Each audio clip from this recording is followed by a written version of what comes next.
Selamat datang di titik balik, tempat di mana kesadaran dimulai, perubahan terjadi, dan jati diri dibentuk. Berpikir jernih, sehat, dan berkarakter.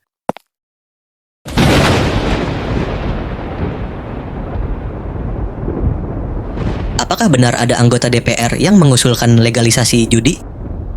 Ada wacana untuk mendirikan atau membangun sebuah pusat kasino di Indonesia. Betul, ini muncul dari salah satu anggota DPR pada saat rapat pembahasan di mana kalau kita lihat ini adalah anggota Komisi 11 DPR RI. Di rapat kerja bersama dengan Direktorat Jenderal Anggaran Kementerian Keuangan, anggota Komisi 11 tepatnya dari fraksi Partai Golkar, Galih Kartasasmita, yang mengusulkan solusi baru untuk membantu meningkatkan pemasukan negara selain dari sektor pariwisata dan pajak. Usulan ini disampaikan dalam rapat kerja bersama Direktorat Jenderal Anggaran Kementerian Keuangan pada awal Mei 2025.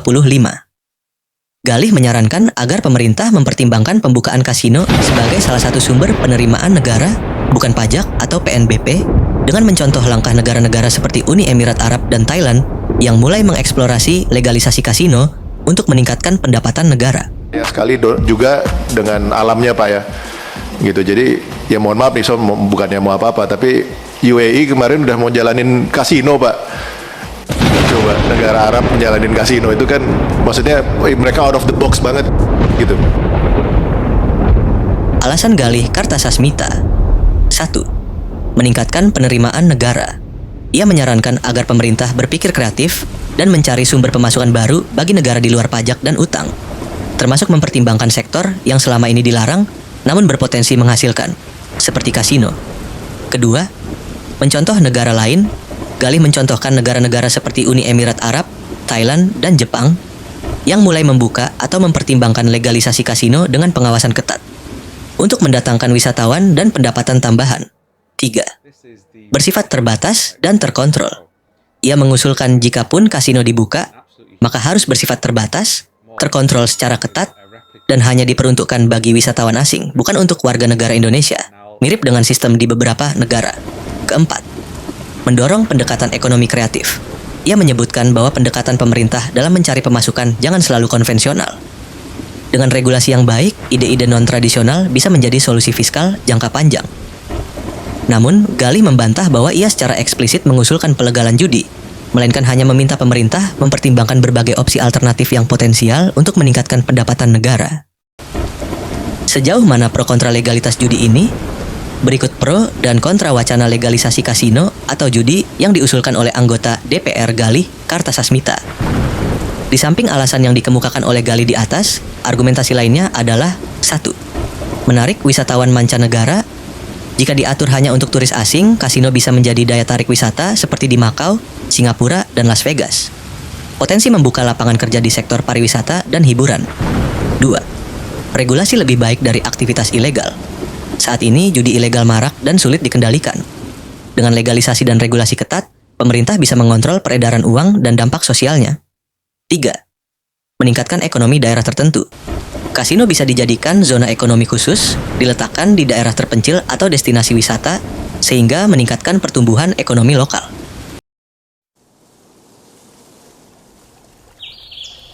Salahnya di mana Mas Solid dari usulan tersebut? Ada pikiran yang out of the box, ada juga out of constitutional. Oke. Ya, jadi kita itu dalam membuat usulan kebijakan, kita harus memiliki paling tidak dua landasan yang utama. Pertama adalah paradigma konstitusi, yang kedua adalah paradigma rasionalitas kebijakan publik. Nah, ini ada pakarnya nanti ya. Jadi saya memulai dari dulu, yang pertama adalah landasan konstitusional. Kalau kita melihat bahwa judi itu adalah sebuah tindakan aktivitas yang sudah jelas bertentangan dengan Pancasila, konstitusi tadi itu. Dengan konstitusi, dengan peraturan perundang-undangan, dengan norma masyarakat dan agama. Jadi ruang untuk memberikan legalisasi judi dengan argumen yang pertama itu sudah tertutup.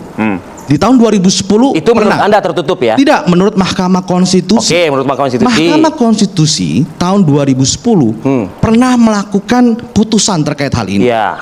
bahwa ada yang menginginkan ada legalisasi judi, ada yang menginginkan tidak boleh diterapkannya hukuman kepada praktek judi. Mahkamah Konstitusi pada tahun 2010 memberikan putusan bahwa legalisasi judi itu bertentangan dengan konstitusi, dan yang melakukan aktivitas judi itu melanggar secara konstitusi. Kedua adalah rasionalitas kebijakan publik. Nah, ini yang sedang diusulkan oleh sahabat saya di ahlinya 11. Nah, silakan nanti diuji. Kalau kita melihat ini sebagai sebuah kebijakan yang rasional, maka kita harus menghitungnya, baik itu secara kualitatif maupun kuantitatif. Saya di Komisi 11 terbiasa berhitung dengan angka kuantitatif, ya kan? Kita menghitung bagaimana tax revenue kita, tax ratio kita, dan sebagainya. Nah, dalam konteks kebijakan publik, maka kita mengenal ada yang disebut dengan cost benefit analysis, analisis untung manfaat dan ruginya apa. Nah, saya mencoba melihat dari studi empiris di Amerika Serikat, di Malaysia, di Singapura, di Tiongkok, ada seorang profesor ekonomi ya dari Amerika Serikat menulis buku, judulnya Gambling in America, Cost Benefit Analysis. Jadi studi empiris. Dia menemukan bahwa penerimaan dari hasil legalisasi judi memang masuk kepada APBN atau APBD. Kalau di Amerika Serikat negara bagian, masuk ke APBD-nya kalau kita lah. Ya, ada penerimaan itu. Tapi setelah kemudian dilakukan dalam jangka waktu yang lama, in the long term, apa yang terjadi? Ternyata dia menemukan sebuah kesimpulan. Ada angka yang ditemukan, yaitu setiap $1 penerimaan APBD mereka atau APBN mereka itu berdampak biaya sosial yang sangat signifikan. Jadi setiap $1 penerimaan dari hasil legalisasi judi menghasilkan 7 hingga $10 biaya sosial.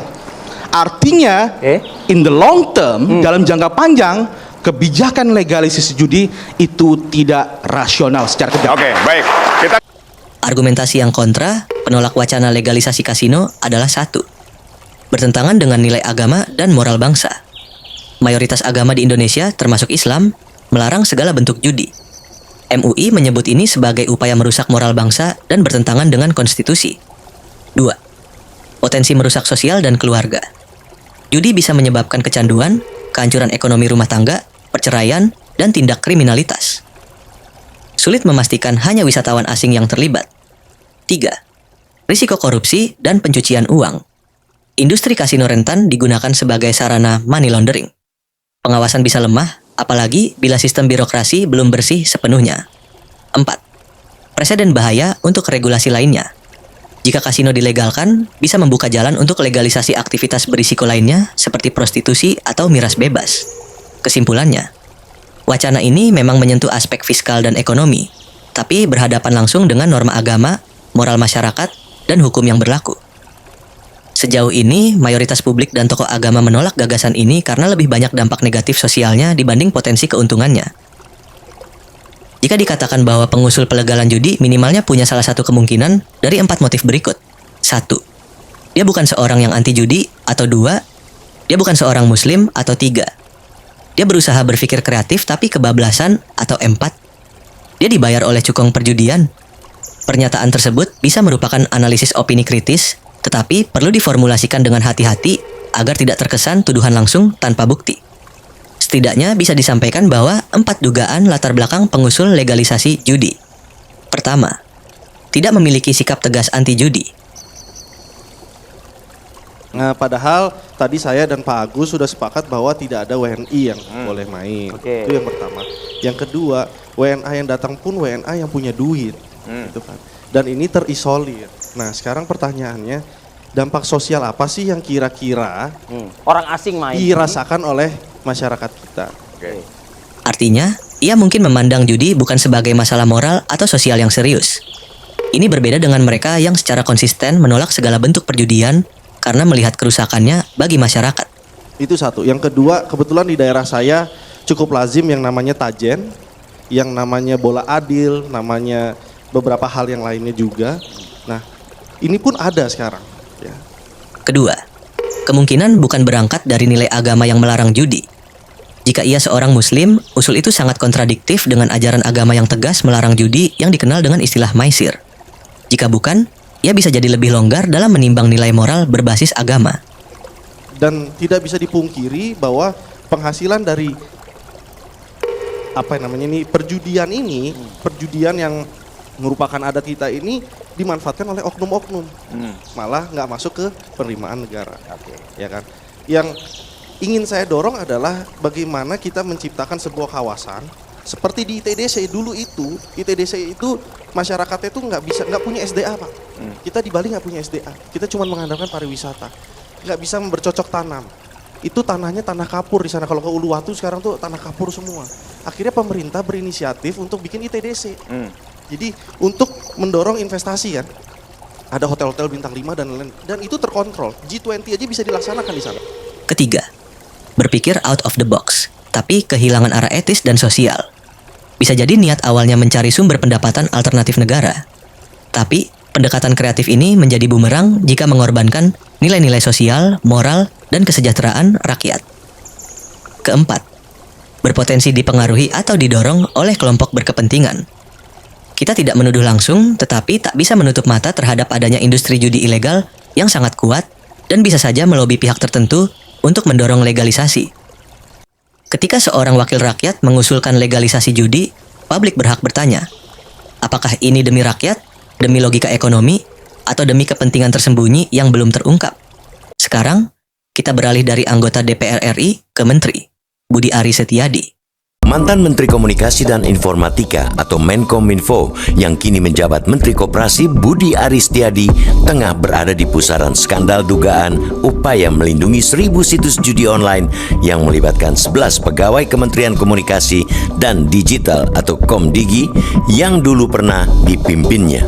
Disebut skandal besar karena orang-orang di institusi yang harusnya menjadi benteng melawan situs-situs judi daring ternyata malah terungkap sebagai pelindung situs judol. Pola perlindungan itu berlangsung terorganisasi secara sistematis dan tertata. Keterlibatan Budi Aris Setiadi dalam pusaran kasus judi online di Kementerian Komunikasi dan Informatika, Kominfo, menjadi sorotan publik sejak pertengahan 2025. Berikut ringkasan perkembangan hingga saat ini.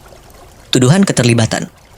Nama Budi Ari, mantan Menkominfo yang kini menjabat Menteri Koperasi dan UKM, disebut dalam dakwaan kasus suap perlindungan situs judi online. Jaksa menyatakan bahwa dalam pertemuan antara terdakwa Zulkarnaen Apriliantoni, Adi Kismanto, dan Muhrijan disepakati pembagian komisi dari pengamanan situs judi online dengan Budi Ari disebut menerima 50% dari total komisi. Bantahan Budi Ari. Budi Ari membantah keras tuduhan tersebut, menyebutnya sebagai narasi jahat yang menyerang harkat dan martabatnya. Ia menegaskan tidak pernah menerima aliran dana dari praktik judi online dan tidak mengetahui adanya kesepakatan pembagian komisi tersebut. Budi juga menyatakan siap diperiksa oleh aparat penegak hukum untuk membuktikan ketidakterlibatannya. Reaksi publik dan politik. Mantan Menko Polhukam Mahfud MD secara terbuka menyebut Budi Ari sebagai pihak yang patut dicurigai kuat terlibat dalam skandal judi online di Kominfo. Mahfud menyatakan bahwa dugaan tersebut bukan fitnah, melainkan berdasarkan fakta persidangan dan hasil pemeriksaan Polri. Sementara itu, PDI Perjuangan (PDIP) melaporkan Budi Ari ke Bareskrim Polri atas dugaan fitnah setelah Budi menyebut partai tersebut terlibat dalam kasus judi online.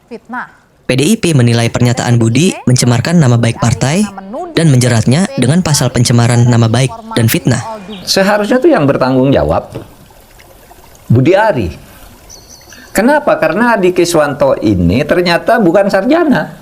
Diangkat menjadi pejabat, kata Budi Ari, kenapa Anda mengangkat orang yang bukan sarjana, kemudian menjadi tenaga ahli Anda, gitu.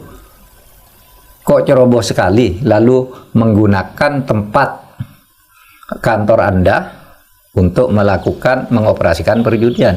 Jawabannya kan enteng aja tuh si Budi Ari. Oh, dia ngaku ahli IT, jadi saya pakai. Masa begitu cara ngangkat pejabat? Kan ada prosedurnya. Dia menteri padahal ya? Padahal dia menteri. Berarti dia harus bertanggung jawab. Dia ngangkat orang yang hanya karena mengaku ditempatkan di sesuatu lalu melakukan kejahatan. Patut diduga. Kalau saya malah diduga keras bahwa Budi Ari itu terlibat di situ. Status hukum. Hingga saat ini, Budi Ari belum ditetapkan sebagai tersangka dalam kasus ini. Namun, namanya disebut dalam dakwaan dan jaksa membuka kemungkinan untuk memanggilnya sebagai saksi guna kepentingan pembuktian di persidangan. Perkembangan kasus ini masih terus bergulir, dan publik menantikan hasil penyelidikan lebih lanjut untuk memastikan keterlibatan atau ketidakbersalahan Budi Ari dalam skandal judi online di Kominfo. Terima kasih telah menonton di Titik Balik. Berpikir jernih, sehat, dan berkarakter. Silahkan like, subscribe, komen, serta share jika menurutmu bermanfaat. Selamat berjumpa di video berikutnya.